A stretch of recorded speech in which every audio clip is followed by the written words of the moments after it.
Salut les amis, alors petite vidéo très rapide pour te parler d'un concept hyper important si tu es créateur de contenu, si tu es débutant dans la création de contenu, si tu n'as pas de résultats surtout et que tu es frustré au quotidien par une chose. Et cette chose, je vais t'expliquer dans cette vidéo, cette chose je l'ai connue au début, j'ai réussi à m'en débarrasser une bonne fois pour toutes. Cette chose, c'est la peur des concurrents. Alors c'est pas vraiment la peur en fait, c'est le fait de voir des gens qui avancent plus vite que toi, et du coup ça te frustre au quotidien. Et crois-moi, je l'ai vraiment vécu ça. Au début, je commençais sur internet, je publiais plein de vidéos. À titre d'exemple, j'ai publié plus de 200 vidéos, 250 à 300 vidéos même sans résultat. J'avais que dalle de résultats, je faisais quelques vidéos à 1000 vues, mais c'était extrêmement rare. Mes vidéos ne dépassaient pas les 10-20 vues. Et pourtant, des personnes qui venaient de se lancer dans la création de contenu, genre 2-3 mois avant, avaient de bien meilleurs résultats que moi, alors que moi, ça faisait 6 mois, 10 mois même que je lançais mon truc, que j'essayais de m'améliorer tous les jours et malheureusement ça ne fonctionnait toujours pas pour moi malgré que les concurrents, eux, aient des résultats.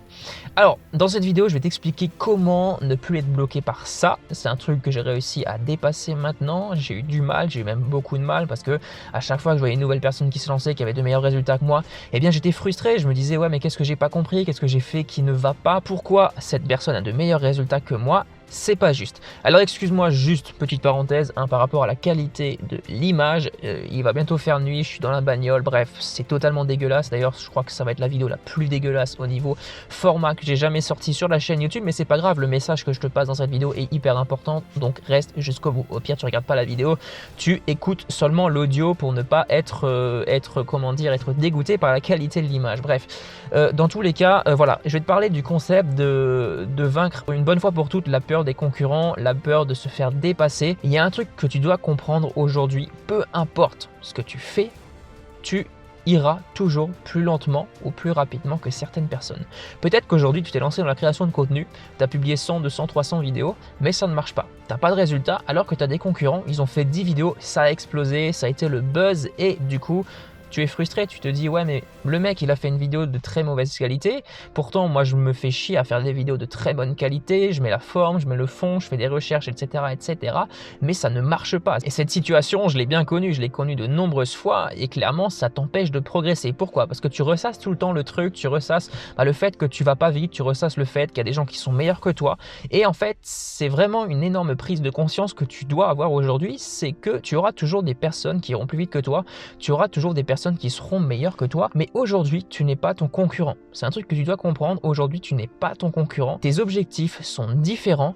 Au lieu de te focaliser sur les résultats des autres, essaye déjà de te focaliser sur ta propre progression. Alors moi ce que je fais, j'ai un petit exercice systématiquement dès que j'ai ce genre de pensées qui me viennent à l'esprit, ça m'arrive encore mais j'arrive à les dégager très rapidement.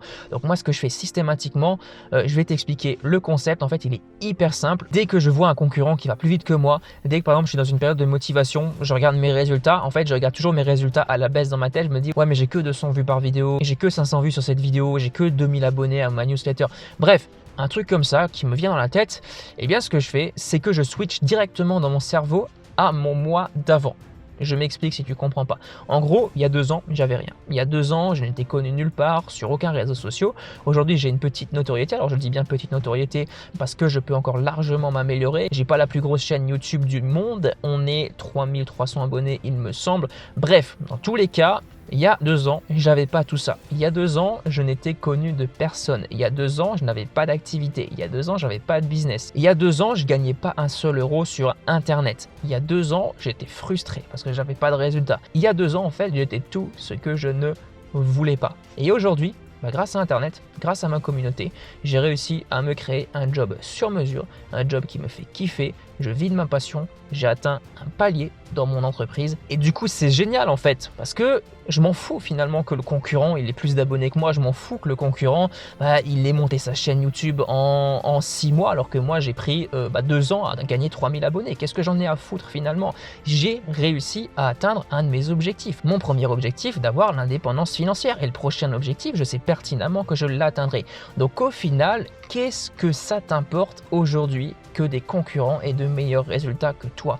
Parce que si tu fais tout le temps ça, tu auras toujours quelqu'un qui ira plus vite que toi, tu auras toujours quelqu'un qui sera meilleur que toi, entre guillemets, et en fait, tu vas te comparer tout le temps à cette personne et tu ne vas pas vivre ta propre vie et surtout, tu ne vas pas créer ton propre business. Tu vas toujours te calquer par rapport au business d'un autre, tu vas toujours créer du contenu en fonction de l'autre et en gros tu vas te dire ouais mais ce contenu il a très bien fonctionné chez lui donc je vais le reprendre quitte à faire du contenu qui n'a rien à voir avec ton audience et ça c'est un énorme piège dans lequel beaucoup de créateurs de contenu tombent. Là je vais pas les citer mais si je vais les citer en fait c'est simplement tous les youtubeurs qui font un peu du buzz etc.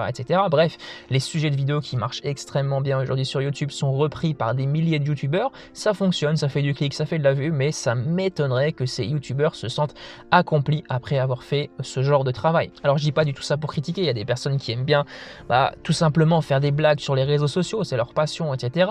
Mais on peut voir de plus en plus de chaînes YouTube qui sacrifient en fait la qualité du contenu pour la quantité des interactions, quantité des likes, tout simplement pour être à la hauteur du concurrent. Et le problème, c'est que ces personnes, elles se calquent sur d'autres personnes, c'est des copier-coller et du coup, il n'y a pas de progression. Il n'y a aucune progression, l'audience n'a pas de valeur et ça se voit au résultat financier. Aujourd'hui, les personnes qui gagnent le plus d'argent sur YouTube, c'est pas les personnes qui font des millions de vues parce que les vues, ça rapporte que dalle.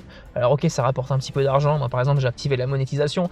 C'est une histoire de 50 balles par mois dans mon cas précis. Mais bref, voilà, je pense que tu comprends, ça rapporte vraiment pas grand-chose du tout. Et le gros problème, c'est que tout le monde veut faire ça parce que c'est simple, parce que tout le monde le fait. Mais dans tous les cas, je pense que tu l'as compris, c'est pas ça qui rapporte le plus d'argent et c'est surtout pas ça qui apporte le plus de valeur quand tu es créateur de contenu. Et moi, je pense que c'est vraiment sacrifier sa créativité au profit du buzz, au profit de je veux ressembler à telle personne, je veux être telle personne, mais finalement, je ne veux pas être moi-même avec toutes les valeurs que j'ai. Donc du coup, je n'ose plus rien dire dans mes vidéos YouTube. Et moi, si j'ai envie de dire merde dans mes vidéos, eh bien, je le dis tout simplement parce que c'est moi, c'est ma chaîne YouTube. Je fais ce que je veux sur ma chaîne YouTube. Je suis pas là en train de me conformer aux standards de YouTube, aux standards du YouTube Game. J'en ai absolument rien à faire. Ce que j'ai à dire, je le dis, même si ça déplaît à des gens. Et dans tous les cas, c'est l'objectif parce que je sais que je ne peux pas plaire à tout le monde. Comme certains entrepreneurs, certains YouTubeurs ne me plaisent pas. C'est tout à fait normal, c'est un écosystème. Tu ne peux pas satisfaire tout le monde. Donc vraiment, ce truc est hyper important si tu es créateur de contenu. Arrête par pitié de te comparer aux autres et tu verras tes résultats exploser. Focalise-toi sur toi, focalise-toi sur ta progression. Qu'est-ce que tu as fait durant ces 2 dernières années? Est-ce que tu as progressé? Regarde, je te donne un dernier exemple, après j'arrête avec la vidéo parce que là il fait vraiment nuit et la qualité devient de plus en plus dégueulasse. Mais je te donne un dernier exemple.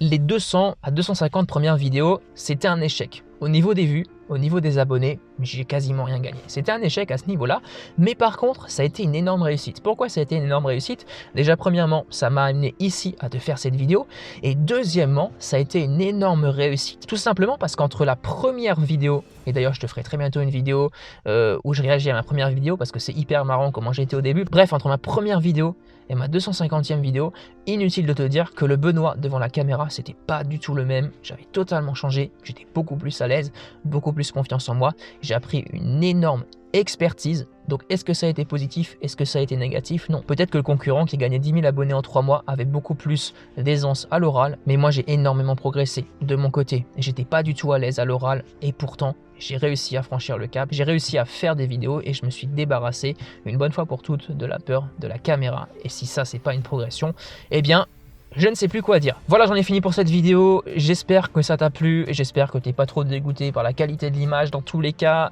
on se retrouve très bientôt dans une prochaine vidéo plus pratique. Je vais alterner entre les vidéos. Voilà, le mercredi maintenant, je vais faire une vidéo où je te parle un petit peu de mes expériences d'entrepreneur. Je trouve que c'est hyper intéressant pour toi et aussi pour moi parce que ça me permet de faire un bilan. Mais dans tous les cas, voilà, on va partir dans des trucs techniques. Je vais te présenter des outils pour être plus créatif, des outils pour créer du contenu performant, des outils pour te faire connaître sur les réseaux sociaux dans les prochains temps. Donc n'hésite pas à t'abonner à cette chaîne YouTube si tu veux connaître tous ces sujets. Je te souhaite une excellente soirée dans mon cas ou une excellente journée si tu es dans un autre pays. On se retrouve très bientôt. Allez, à plus. Ciao.